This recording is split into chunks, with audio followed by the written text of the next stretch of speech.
Olá, meu irmão, minha irmã, a graça e a paz do nosso Senhor e Salvador Jesus Cristo. É com alegria que mais uma vez estamos aqui na nossa programação Palavra de Fé.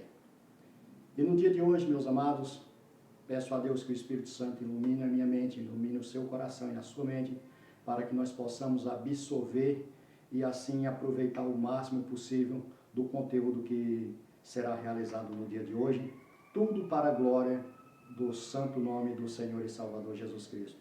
Meus queridos, no dia de hoje nós vamos tratar um tema aqui, um assunto tanto quanto falado, um assunto tanto quanto, até vou dizer assim, controverso, mas que causa muitas das vezes algumas polêmicas. E eu quero dizer que o intuito desse conteúdo não é causar polêmica, mas sim trazer como é o objetivo do canal, trazer esclarecimento da palavra de Deus para a vida daquele que vier assistir esse conteúdo em nome de Jesus. Do que nós vamos falar hoje? Nós vamos falar de dízimo.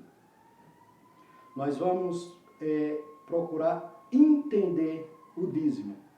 E nós vamos, não vou conseguir ler todas as citações bíblicas, mas as referências bíblicas, melhor dizendo, mas eu vou deixando aí para que você possa acompanhar na sua Bíblia em nome de Jesus. Meus queridos, quero dizer também, em primeiro lugar, eu quero deixar claro que o intuito desse conteúdo não é levar você a deixar de contribuir financeiramente na obra de Deus, mas esclarecer esse tema que é tão explorado por pregadores, muito deles, é verdade, bem intencionados, porém com falta de entendimento da palavra de Deus, um entendimento claro da palavra de Deus. Mas temos também muitos que se aproveitam da falta de conhecimento e interesse do povo em conhecer as Escrituras, em conhecer a palavra de Deus, e assim tratam o assunto aterrorizando os fiéis. E nós temos visto, por exemplo, alguns até dizendo que se a pessoa não se tornar um dizimista, o devorador irá destruir suas finanças ou até mesmo perderá a salvação. Pois a própria Bíblia vai dizer que roubadores não herdarão o reino dos céus. Por maior que sejam os bens que uma pessoa possa ter, meu querido, minha querida, por maior que seja o acúmulo de bens que ele possa ter aqui nessa vida, nessa terra, a sua totalidade jamais seria suficiente para pagar o sacrifício de Jesus feito naquela cruz do Calvário. Isso tem que ficar claro.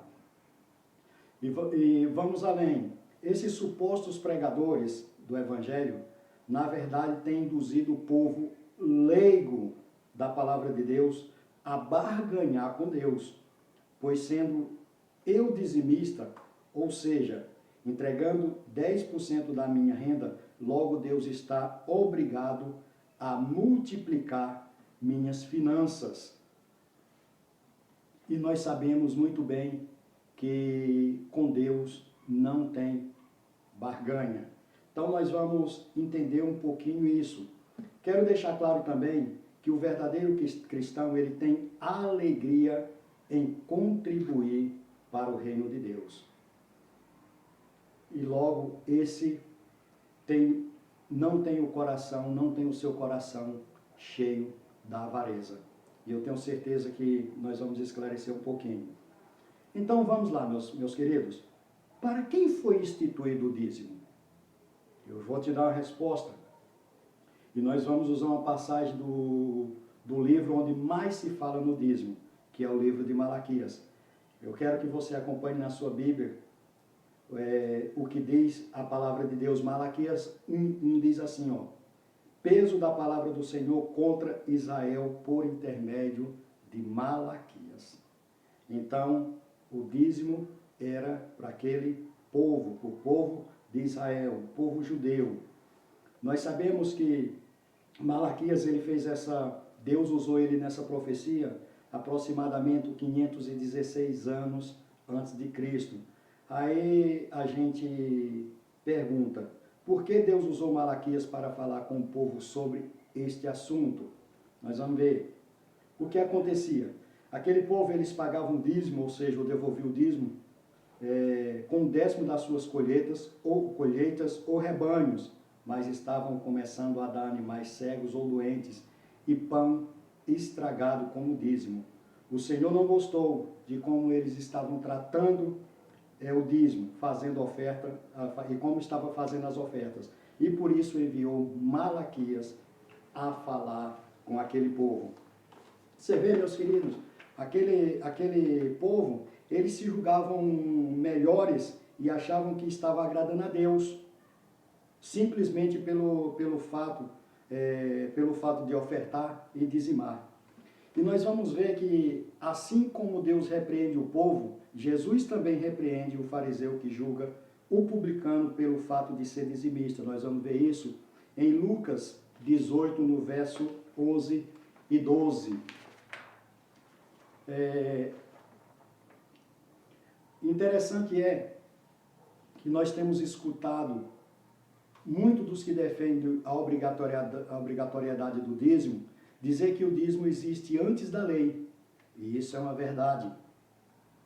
E as pessoas, eles sempre vão citar a passagem de Gênesis 14, 20, que diz assim: e bendito seja o Deus Altíssimo que entregou os teus inimigos nas tuas mãos, e Abraão deu o dízimo de tudo.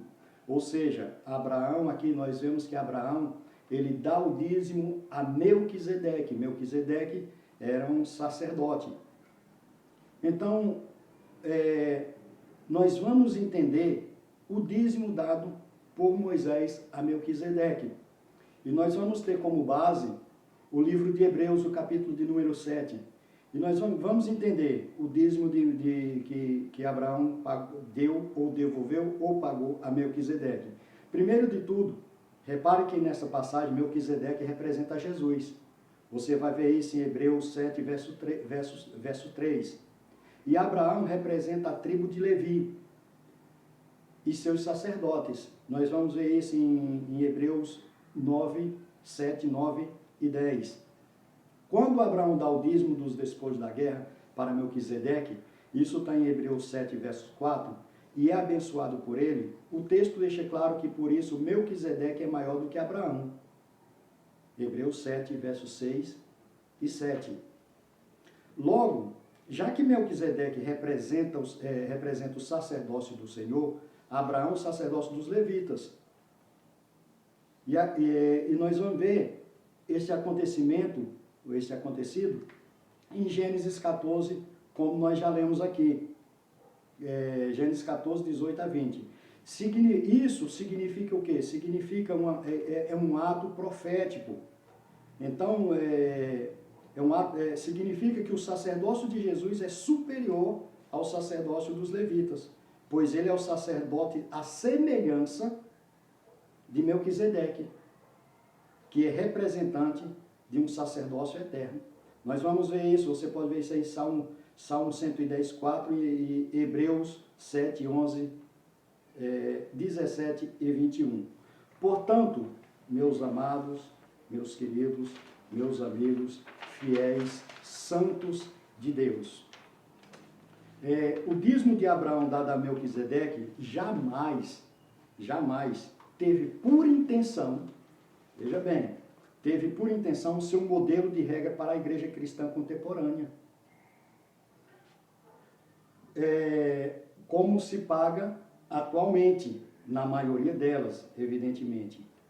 Antes, esse dízimo foi um ato profético do patriarca, do qual talvez ele nem tivesse noção a respeito da superioridade do sacerdócio do Senhor, quando comparado ao sacerdócio levítico. Hebreus 7, 3, 11. Vamos continuar aqui. Antes disso, esse dízimo de Abraão foi dado uma única vez. Percebe-se? Se ele, portanto, não transmitiu isso como costume, pelo menos nós entendemos isso, para seu filho, nem para seu neto, que mais tarde propõe a Deus fazer uma coisa que nunca havia feito antes, dar o dízimo. Nós vamos ver isso em Gênesis 28, 20 e 22, quando Jacó ele vai fazer um voto ali a Deus. Como, pois, poderia servir de modelo doutrinário para os crentes atuais ou para as igrejas atuais?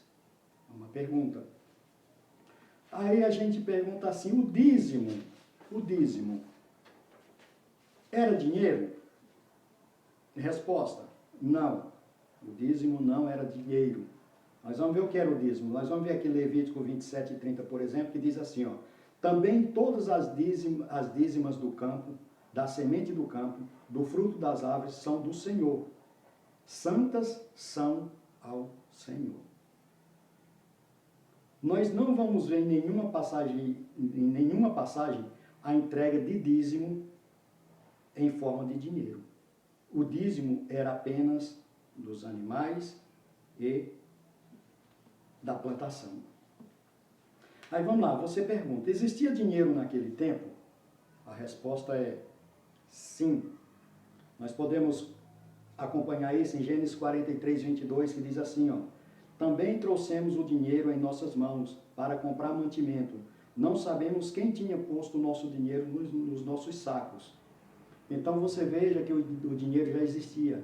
E essa passagem refere-se aos irmãos de José quando vão ali no Egito comprar comida, já que na sua terra estava passando por uma grande seca. Então você veja que já existia o dinheiro sim. Agora eu quero te convidar aqui, meu querido, minha querida, porque como eu falei no início, o intuito não é que você não venha contribuir na igreja, não, mas é esclarecer, porque nós sabemos que as igrejas, elas necessitam de recursos, porque o próprio Jesus, ele era assistido na sua obra, então a obra necessita, mas é apenas para esclarecer. Então eu quero convidar você aqui, meu querido, seja contribuinte na obra de Deus, faça isso como forma de gratidão a Deus. Eu faço uma pergunta. Em meio a tudo isso que está acontecendo, nós temos visto tantas pessoas usando respiradores artificiais. E aqueles que têm dinheiro têm pagado fortunas para respirar artificialmente. E Deus, ele nos dá o fôlego de vida, nós respiramos gratuitamente. Então seja grato a Deus. Não seja um avarento. Ao contrário, seja generoso na obra de Deus. E como devemos contribuir? Nós temos um modelo de contribuição para a igreja atual. Segundo aos Coríntios 9, 7, cada um contribua segundo propôs no coração, não com tristeza ou por necessidade, porque Deus ama a quem dá com alegria. Então seja um contribuinte, abençoe a obra do Senhor para a glória de Deus.